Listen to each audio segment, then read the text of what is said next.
A German veteran soldier from the 4th Panzer Division is refueling his tank in a railway station. He's survived Poland, France, Dunkirk. He's a hardened man who knows every sound of war. But in the next 10 seconds, he's going to hear something that will haunt him for the rest of his life. First comes the sound, a high-pitched howl, like 1,000 banshees screaming simultaneously. A sound he'd never heard, that no one had ever heard. Then comes hell. This is the story of how the Soviet Union created a weapon that didn't just destroy bodies, but shattered minds. A weapon so terrifying that veteran German soldiers would rather face 10 T-34 tanks than a single battery of this diabolical machine. The Germans called it Stalinorgel, Stalin's organ. And Stalin loved the nickname. June 22, 1941. Operation Barbarossa. 3 million German soldiers crossed the Soviet border in the largest military invasion in history. The Wehrmacht was an unstoppable war machine, disciplined, experienced, technologically superior. Within weeks, they captured millions of Soviet prisoners, advanced hundreds of kilometers into Russian territory, destroyed thousands of Soviet tanks and aircraft. To German soldiers, victory seemed inevitable. They had conquered all of Europe in less than 2 years. The Soviet Union would be just another trophy. But while the panzers advanced across the Russian steppe, in secret laboratories in Moscow, Soviet engineers worked frantically on an ultra-confidential project. Led by Andrei Kostikov and based on the work of the repressed genius Georgy Langemak, executed by Stalin in 1938, they weren't just developing another weapon. They were creating an instrument of psychological terror that would change the war forever. June 1941, Rocket Research Institute, Moscow. The BM-13 system was revolutionary in its brutal simplicity. While conventional artillery fired projectiles one at a time, the BM-13 could launch 16 132mm rockets in just 7 to 10 seconds. The design was so simple it could be mounted on any ZIS-6 truck. No complex parts, no sophisticated mechanisms, just parallel rails, a folding frame, and unguided rockets. But there was something the engineers didn't expect: the sound. When the M13 rockets were launched, the stabilizing fins created a unique noise, a rising howl, almost musical, that increased in intensity until it became a deafening roar. The engineers called it an acoustic defect. Stalin called it a psychological effect. On June 21, 1941, one day before the German invasion, the system was officially adopted. But so secret was the project that only special NKVD units had permission to operate it. Captain Ivan Flerov received 7 of the first BM-13 launchers. His mission? Test the new weapon in real combat and completely destroy any evidence if there was risk of capture. July 14, 1941. Orsha, Belarus. 3 weeks after the German invasion, the 4th Panzer Division was regrouping at a railway station. Soldiers were refueling tanks, eating rations, writing letters home. It was a hot summer day. On the other side of the hill, 1,500 meters away, Captain Flerov positioned his 7 BM-13 trucks in formation. He had received direct orders from Moscow: completely destroy the target, leave no trace of the new weapon. At 3:15 p.m., Flerov shouted, "Agon!" Fire. What happened in the next 10 seconds would change the nature of psychological warfare forever. First, 112 rockets exploded from their launch platforms. But before the explosions arrived, something else hit the German soldiers. The sound. Sergeant Friedrich Weber, 27-year-old veteran, would describe years later in his diary, "I heard a howl coming from the sky, not like artillery whistles. This was different. It was as if hell itself was screaming, a sound that penetrated the bones, that made your stomach turn." In 7 seconds, 112 rockets covered an area of 4 hectares with 4.35 tons of high fragmentation explosives, the equivalent of 72 conventional artillery cannons firing simultaneously. But it wasn't the explosions that broke the men. It was the sound that came before, that rising howl that announced imminent death, a sonic warning that left no time to react, but enough time to feel absolute terror. Private Hans Müller, 19 years old, was writing a letter to his mother when the sound began. "I dropped my pen. My hands started trembling uncontrollably. Men around me, hardened veterans who had faced the French at Dunkirk, threw themselves on the ground, shaking, some crying like children." The railway station was completely annihilated. But more importantly, 200 experienced German soldiers were left in total shock. And Flerov had just launched the most effective psychological weapon of World War II. News of the mysterious howl spread through German ranks faster than any official order. The Germans, masters at giving nicknames to enemy weapons, created several names: Stalinordgen, Stalin's organ, for the sound of multiple tubes firing like a church organ; Heulendes Kuh, howling cow; Raketenwerfer, rocket launcher. But it was Stalinordgen that stuck, because it perfectly captured the terror. Like a church organ plays music for God, this infernal machine played music for death. When Stalin learned of the nickname in August 1941, he smiled. For the first time in weeks of devastating defeats, there was something positive, and he ordered, "Adopt the name officially. Let them know it's my organ playing for them." Terror reports began arriving from all over the Eastern Front.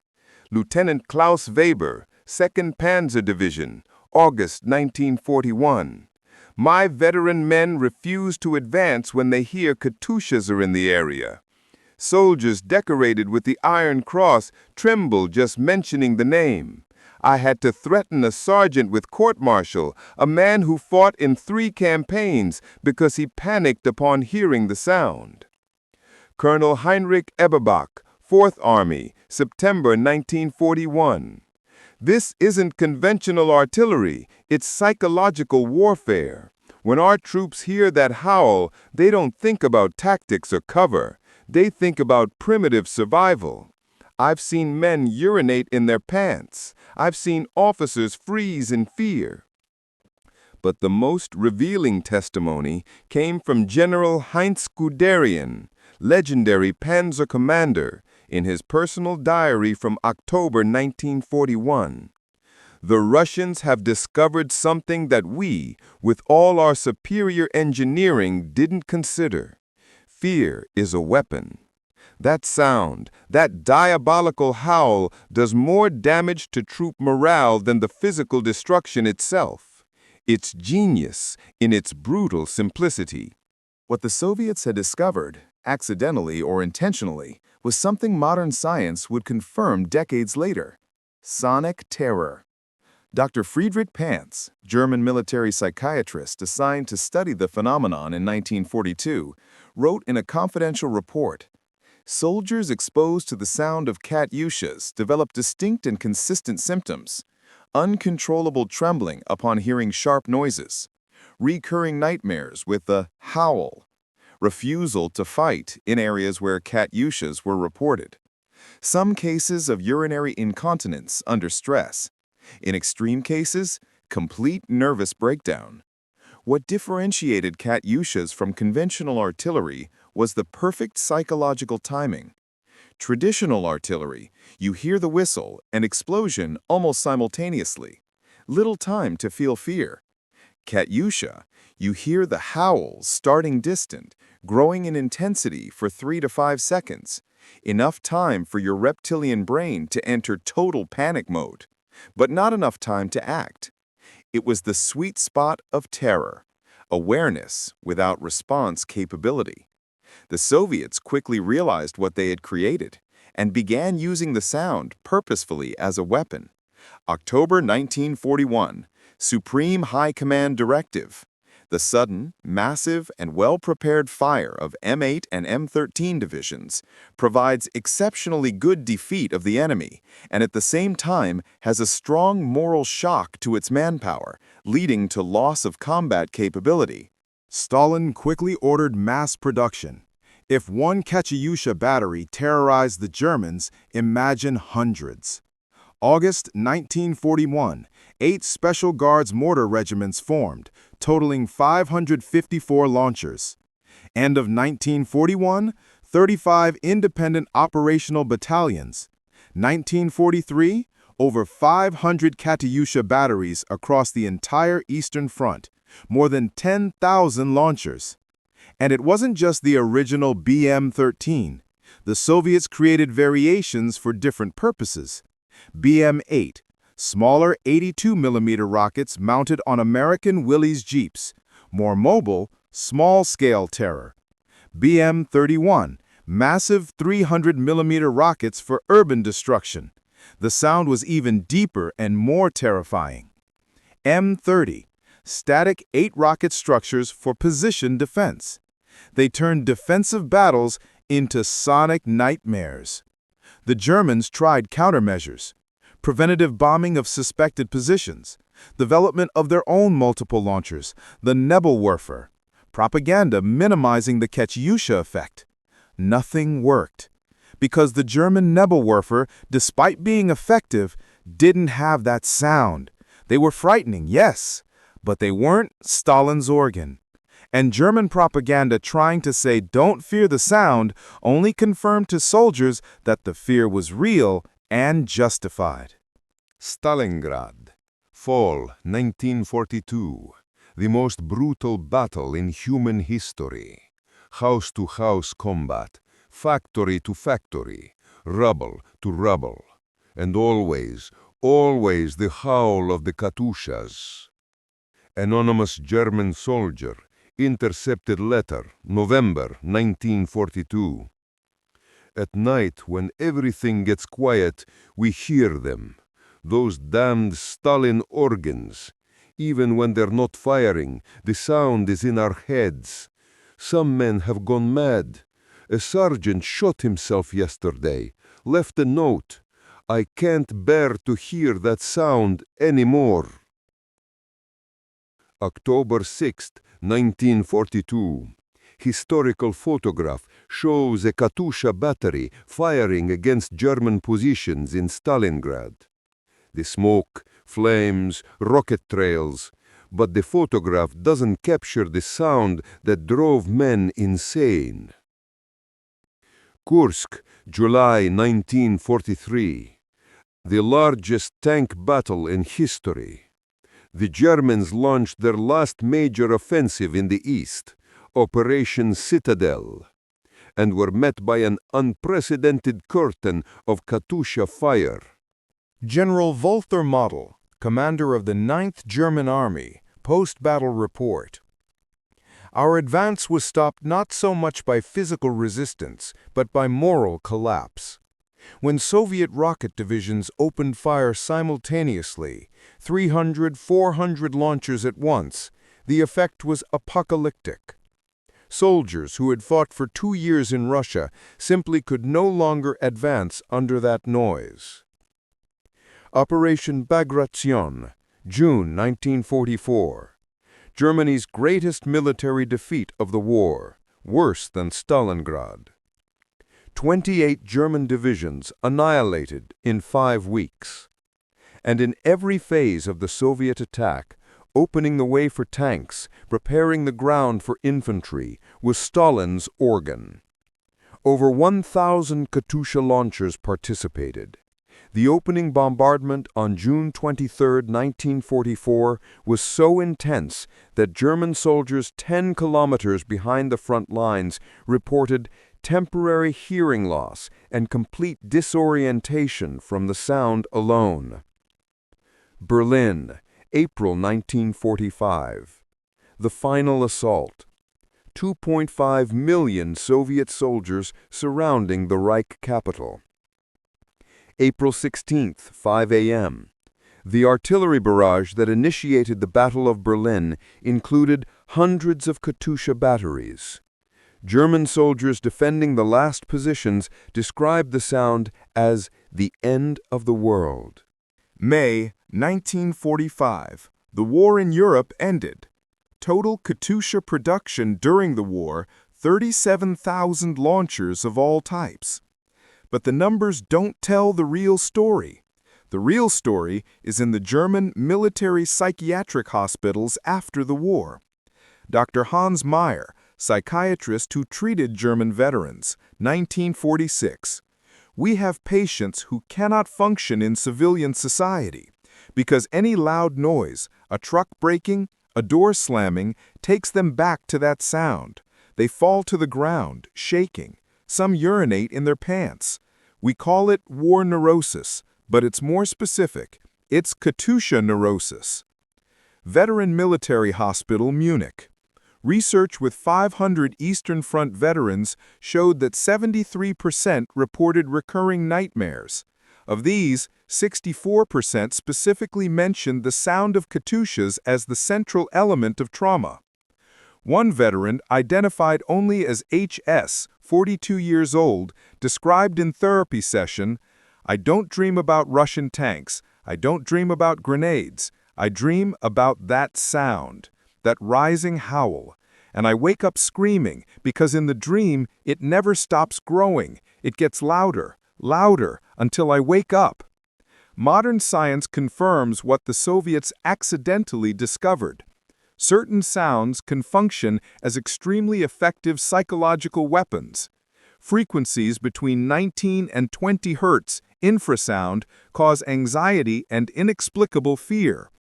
Rising sharp sounds activate primitive panic response. Unpredictable noises are more traumatic than constant sounds. Katyushas combined all of this. A sound that started at low frequency, rose to sharp, was unpredictable in timing, and came with the certainty of imminent explosions. It was scientific terror, even if accidental. 1985.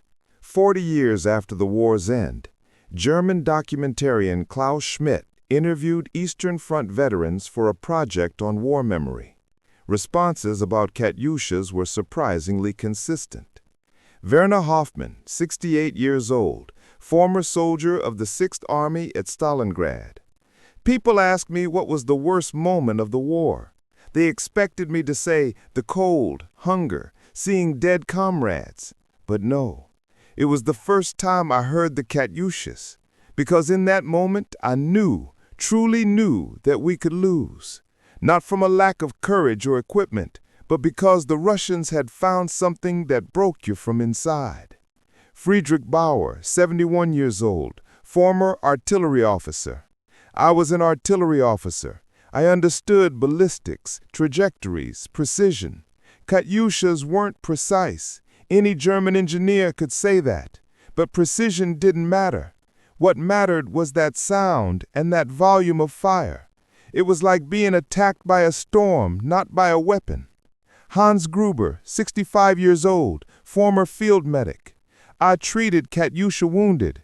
Physically, injuries weren't worse than conventional artillery. Fragmentation, burns, lost limbs. But psychologically, these men were never the same. There was something in their eyes, a fear they couldn't explain. Some begged me, 'Please, don't send me back when they're there.' But perhaps the most honest testimony comes from Erich Hartmann, 73 years old, German fighter pilot, the highest-scoring ace in history. I had 352 confirmed aerial victories. I wasn't afraid of combat, but when I was on the ground and heard the Katyushas, I was afraid, because in the air I had control. On the ground, under that sound, you're just a scared animal waiting for death. And from the Soviet side? Soviet veterans spoke of Katyushas with pride, but also with an understanding of the terror they caused. Viktor Petrov, no relation to the bunker Petrov, former Katyusha operator, 1995 interview. We knew what that sound did to them. We saw through binoculars. When we fired, the Germans, even before the explosions, were already running, jumping into holes, some simply lying on the ground covering their heads. The sound broke them before a single rocket exploded. Anna Yegorova, former Katyusha battery commander, one of the few women in such a position, we affectionately called it Katyusha after the popular song. It was a sweet name for something terrible. But war is terrible. They had invaded our land, killed our people. If the sound scared them, good. Let them feel a fraction of the fear our civilians felt when the panzers came. Captain Ivan Flerov, who conducted the first attack at Orsha, never lived to see victory.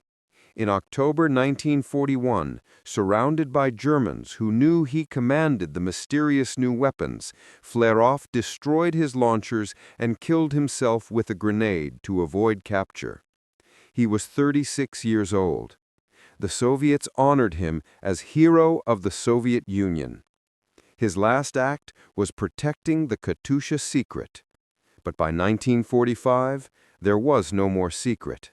There was only the legacy of terror that would survive for generations. Today, more than 80 years later, the sound of Katyushas still echoes. Not literally. The few launchers preserved in museums rarely fire. But the sound was recorded, digitized, preserved. And when you listen, even through modern speakers, without the war context, without the fear of imminent death, there's something primordially disturbing about that howl. Central Museum of the Armed Forces, Moscow. During a special demonstration for the 72nd anniversary of victory, a restored BM-13 fired demonstration rockets without explosives. Russian veterans in the audience applauded. But 3 German veterans who had been invited, former prisoners of war who chose to stay in Russia after the war, had visceral reactions. One had to leave, another started crying, the third simply froze, staring. One of them, 94 years old, said later through a translator, "I've forgiven much, made peace with my past, but that sound never leaves me. It's the soundtrack of my nightmares." The lesson of the Katyushas isn't about engineering or military tactics. It's about how fear can be weaponized, how trauma can last generations, how a simple sound, an accidental design side effect, can become more powerful than the destruction itself. The Germans invaded the Soviet Union with the most advanced war machine ever seen, superior technology, superior training, superior experience. And they were defeated in part by simple trucks with metal rails firing imprecise rockets, because the Soviets had discovered something that the Germans, with all their military sophistication, hadn't considered. Sometimes the most effective weapon isn't the one that kills the most, it's the one that makes men wish they'd never entered the war. And to this day, for those few German veterans still alive who heard Stalin's organ, the sound never really stopped playing.